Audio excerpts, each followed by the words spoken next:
রংপুর জেলা বিএনপির আহ্বায়ক উনি নিজ হাতেই রান্না করতেছে। থানা বিএনপির সভাপতি, সংগ্রামী সভাপতি মাহমুদুর নবী পলাশ মামা উনি নিজেই কিন্তু রান্না করতেছে। প্রিয় দর্শক, দেখতে পাচ্ছেন রংপুর জেলা বিএনপির আহ্বায়ক জনাব সাইফুল ইসলাম তার 300 ফিটে যে আয়োজন করেছেন পীরগঞ্জের রংপুরের ভাইদের জন্য, তাদের এই যে দেখেন এখানে 7-8টা হাঁড়ি হবে। কয়টা হাঁড়ি ভাই, একটু প্লিজ একটু কথা বলুন। কতগুলা লোকের আয়োজন করেছেন আপনারা? 2000 লোকের। রংপুর জেলা বিএনপির আহ্বায়ক উনি নিজ হাতেই রান্না করতেছে, দেখতে পাচ্ছেন। অঙ্গ সংগঠনের নেতৃবৃন্দর জন্য অনেক কষ্ট করছেন। আমরা রংপুর জেলা বিএনপির অঙ্গ সংগঠনের পক্ষ থেকে তাকে হৃদয়ের অন্তরস্থল থেকে ধন্যবাদ জ্ঞাপন করছি। 25 ডিসেম্বর বাংলাদেশের অভিসংবাদিত নেতা বিএনপির ভারপ্রাপ্ত চেয়ারম্যান জনাব তারেক রহমান 17 বছর পর বাংলাদেশে পদার্পণ করতেছেন। সেই উপলক্ষে 300 ফিটের মধ্যেই হচ্ছে।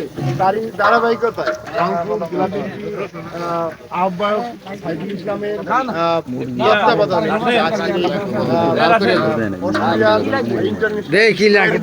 পাশেই কিন্তু আপনারা দেখতে পাচ্ছেন পীরগঞ্জ থানার সংগ্রামী সভাপতি মাহমুদুর নবী পলাশ উনিও নিজে আমাদের পীরগঞ্জের লোকদের খাওয়ানোর জন্যই উনি কিন্তু নিজ হাতে হান্ডির হাতা ধরেছেন।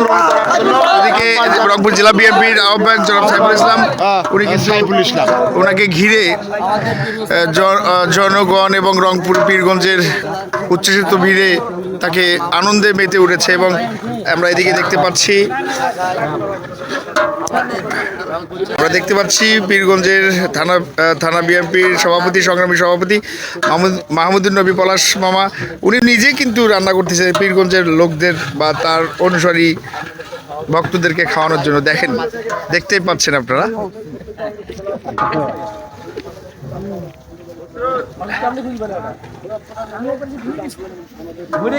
নেতা কর্মী রাতের মধ্যে এসে গেছে।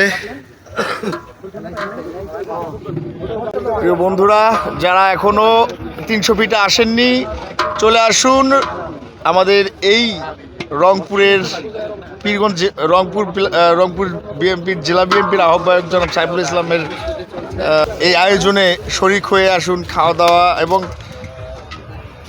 দেশনায়ক তারেক রহমান বাংলাদেশে আসার আনন্দে আত্মহারা সবাই।